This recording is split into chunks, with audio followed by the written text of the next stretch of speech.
from previous years, but it's still higher than most of the most areas of the country. That's a lot of people with black lung disease. Well, one of the things that people do now, they do refile, and so sometimes some of those files that we receive are people who had filed maybe in prior years.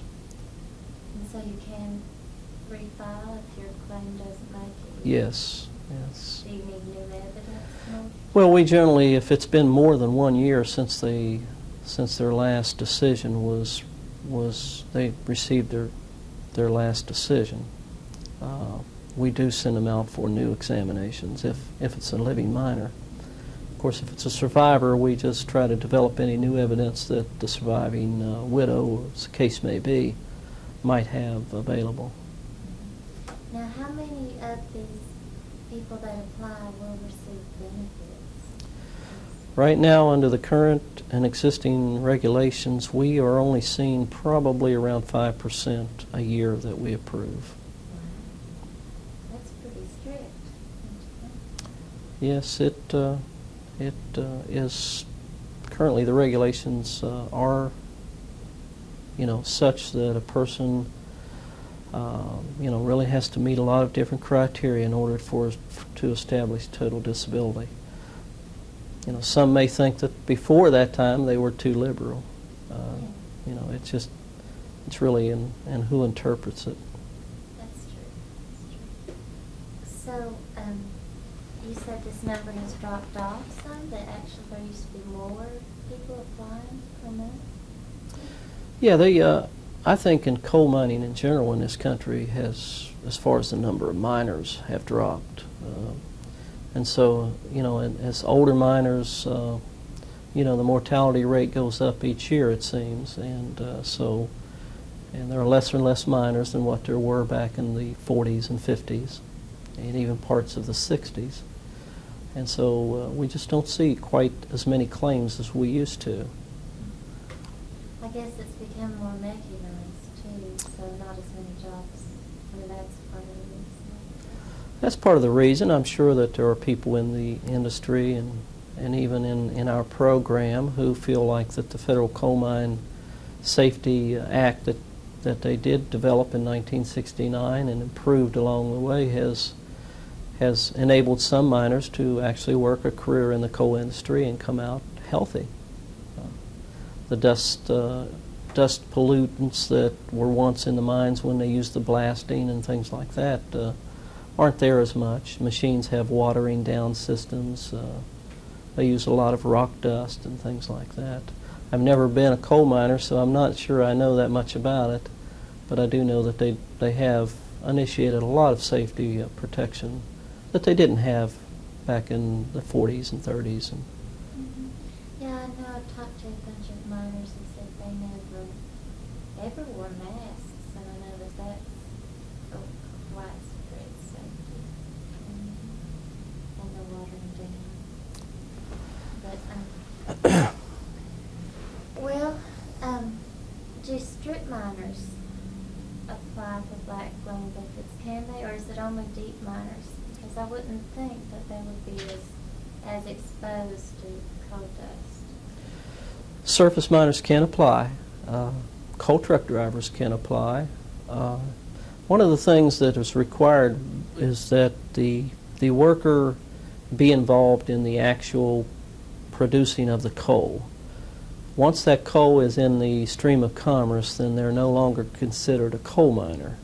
So a lot of times it depends on a coal trucker, for example, if they're picking it up from one mine site and maybe taking it to a preparation plant, they could be covered.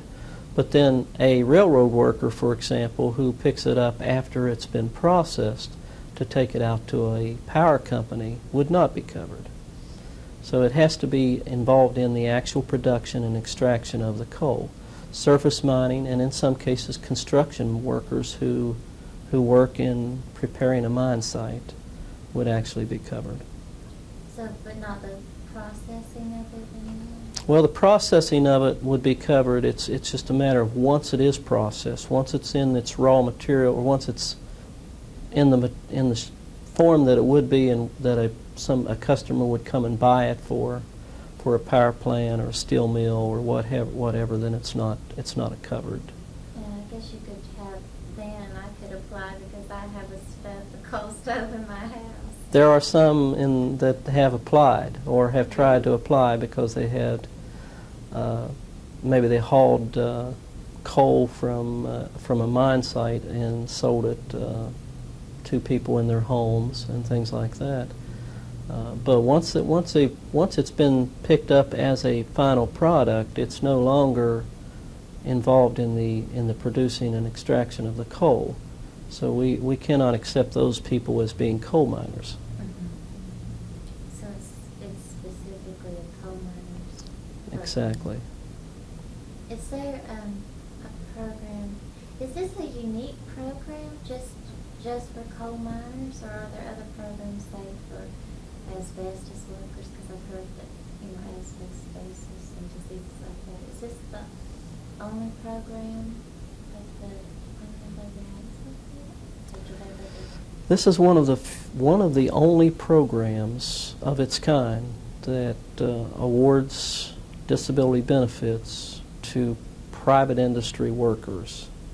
Now, of course, there's Veterans Administration that pays compensation to veterans. But yes, the coal industry is unique in that it's one of the very few programs that pay benefits to a private industry employee. Now, are there also offices out west? We currently have an office located in Denver, Colorado. There's an office located in Columbus, Ohio. We have an office here in Pikeville, Kentucky, one in Mount Sterling, Kentucky. There's an office in Charleston, West Virginia, a small office in Parkersburg, West Virginia, and there are 3 offices located in Pennsylvania.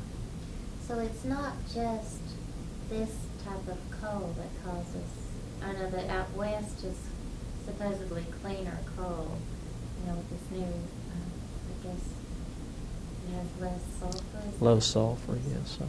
So you can get black lung even with low sulfur coal, right? Yeah, it's the coal dust Mm-hmm. that causes the disease. And of course, in some of the hard coal regions up in northern Pennsylvania, northeastern Pennsylvania, that would be called, they don't really mine that much of it anymore. It's anthracite coal, but there are people drawing benefits who worked in the anthracite mines. So it's, do you have as many claims out west as you do, say, in Kentucky? No, really there isn't, or there aren't as many claims out there. But that's a younger coal industry out there, I would say. There are a lot of surface mines, and that may be an area where there will be more claims sometime in the future. I guess coal mining's been here for 100 years. at Yeah, least. long before I could even imagine, but it's been around for years and years. Okay. We've kind of talked about this next question. Really, we've talked about the scope of the disease and if it's going to get any bigger. I guess I've heard, this is something I'm curious to know if you've noticed. I've heard that different people have different predispositions to getting the disease or not getting the disease. Some miners work for years and never, two miners could work for the same amount of time, and one could have stage 4 or whatever stage it is, and one could not have it. So every person is individual, right, with the disease? Well, it seems that way. I'm not a doctor or a medical professional that would know why that happens, but there are situations that I have seen where it seems like some miners do seem to be more susceptible to a lung impairment than others. Why that is, I don't know. So you get claims then from young miners too, as well as older miners? Yes, any miner actually can come in and apply for benefits. And we've had miners come in who have not worked long at all in the coal industry. Well, and of course, we've had miners who've worked 30, 40 years in the coal industry. I thought there was a minimum of 10 years before you could, in order to prove that it was related to coal mine employment. Is that right? There's a 10-year threshold basically for certain presumptions, or if a miner has the disease and has more than 10 years, that would allow us to presume that disease was caused by coal mine employment. But that doesn't mean that a miner with less than 10 years could not establish that the disease that miner has was not caused by coal mine employment. Again, the medical evidence that we would develop should tell us that. If a doctor feels that a miner has a disease and is disabled from it, and all of the evidence, all of the clinical evidence says that the miner is disabled, and that's the only place that the miner worked where he was exposed to, he or she was exposed to dust or, to pollutants, then certainly that would be a very, very possible way of establishing causality. Do you get a lot of women miners?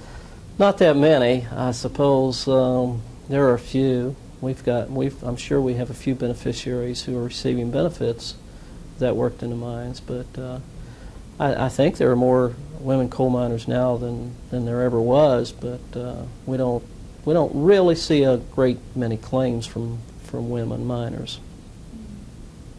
I wonder. Well, that's a medical question. Well, this is a personal question. I don't know how you feel about answering it, but what is your own experience with the black lung disease? Has anybody in your family had it, or Well, yes. I'm from a coal mining state, coal mining area, as many of the employees in our office are. My father was a coal miner. My grandfather was a coal miner, and both of them had black lung disease. My father's deceased now, and so of course so is my grandfather. But yes, there's many people in our office, including myself, who have family members who suffer from black lung disease or did suffer from black lung disease. We also have members of our family who worked in the mines for several years and do not have the disease. did your family were they able to receive black lung benefits? Yes, in the case of my grandfather and my father, they both did receive benefits. Both of them received benefits under the law that was administered by the Social Security Administration, as it turned out. So that would have been way in the earlier part. Exactly, yes. Well, can a person represent themselves, or do they have to have a lawyer at a black lung hearing if they get to the administrative law judge level? Can they go and represent themselves, or do they have to assume the court? They can represent themselves, and many of them do. They certainly, would be encouraged, I believe, by anybody to try and have an attorney represent them, or someone who is very familiar with the program, but they don't have to have a representative. And as I say, many of them do go into these hearings without a representative. It seems like a lot of the people I talk to say that they can't get attorneys to take the cases. Have you heard about that? Well, we're aware that, especially right in this area, that there are attorneys who used to represent miners who will no longer do it. For one thing, with the regulations being more stringent than in the past, attorneys are hesitant to take cases unless they're fairly certain that the miner will receive the benefits. They work on a contingency basis, and they want to, of course, be sure that their case is worth taking forward. There are still a few attorneys who will represent minors, but not as many as there used to be. Yeah, I guess it just goes down to, gets down to business. Seems that way. Yeah. Well, that's all the questions that I have sent to you. Is there anything that you would like to say about the program or clarify? Well, basically the only thing I would want to say is that we're here to serve the public. We may not be able to pay the number of claims that we have in past years, but we still do the very best we can.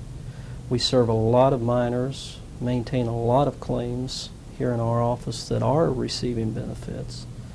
And that means we have to process changes in their dependency, dependents. We have to change their address when they move. We have to adjust their benefits if necessary. We also carry on a fairly comprehensive medical benefits program to minors who receive benefits. So we do serve the public, even though the public may not think we do, simply because they're not seeing as many claims that were awarded in past years. But we do still serve the public here, and there's several thousands of dollars that go out into Kentucky, I'm sure even several $1 million, because of our program. What do you think people would do if they decided that they couldn't afford to do this program anymore? What would happen to minors? That would basically be up to them. You know, I think because the federal black lung program is existing today was because of the minors who wanted a program that would protect them from not only the hazards of coal mine employment, but also the diseases or their health that deteriorated because of the exposure to coal dust. So if they want the program to continue, it would be up to them to continue to fight for it and lobby for it and ask their congressmen to support it. Do you have any questions? I do. I was thinking earlier, you mentioned that it's only the coal industry that has this kind of government's watchdog role. I don't know exactly those are the words you used, but that's kind of what I understood you to say. What is it about the coal industry that requires that government supervision or? Well, I suppose if I was out there in the industry, I would say that the answer to my question, or to the question you asked me, was completely wrong, because of course there's a lot of programs that regulate industry. The Occupational Safety and Health Administration, of course, inspects several different industries. But I would say we're one of the unique programs that provide a disabling or disabled compensation benefits to workers in the public. And one of the things I think just has to be that coal mining is one of the most dangerous, if not the most dangerous, occupation in this country. And the history that's behind it, you know, with the number of people who have been killed or injured in the industry, warranted something to be done. And there was a lot of lobbying, a lot of striking by miners back in the 60s to get some type of benefit program for them. And as I said earlier, I think the catalyst was the Farmington mine disaster. Just brought this whole thing right into the living rooms of Americans. And so that was what caused Congress to see the need to create such a program. Yeah, it is probably the most dangerous occupation, I think. Short of blasting, there's The other question I have was, it seems, I mean, up to this point we've talked to a lot of coal miners as opposed to kind of the industry and the coal operators themselves, but it seems like the burden of the responsibility is on their shoulders as opposed to perhaps on the industry's shoulder. Do you think that's the case, or if so, why is that? Well, I think just about with any compensation program or disability program, whether it be federal or state, the person applying for the benefits has the burden of establishing that they're disabled or injured in any way. And of course, the coal industry is going to do what they can do to prevent having to pay benefits. The federal law was written so that they have their rights just the same as the miner has his rights. Whether that is unfair to the miner is really something that I'm not able to determine. Certainly, there are those who don't think that the miners have the resources that the companies do. But there are several hundred miners, thousands of miners that do receive benefits and have received benefits.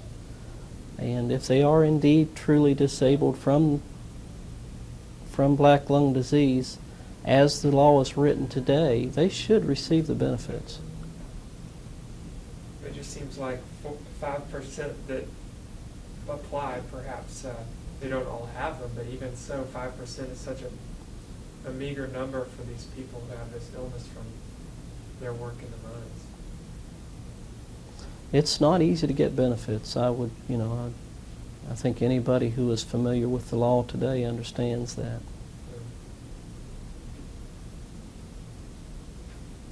Is there anything else? No. Okay. Well, I believe we've finished. Well, good. I hope you can use something from it.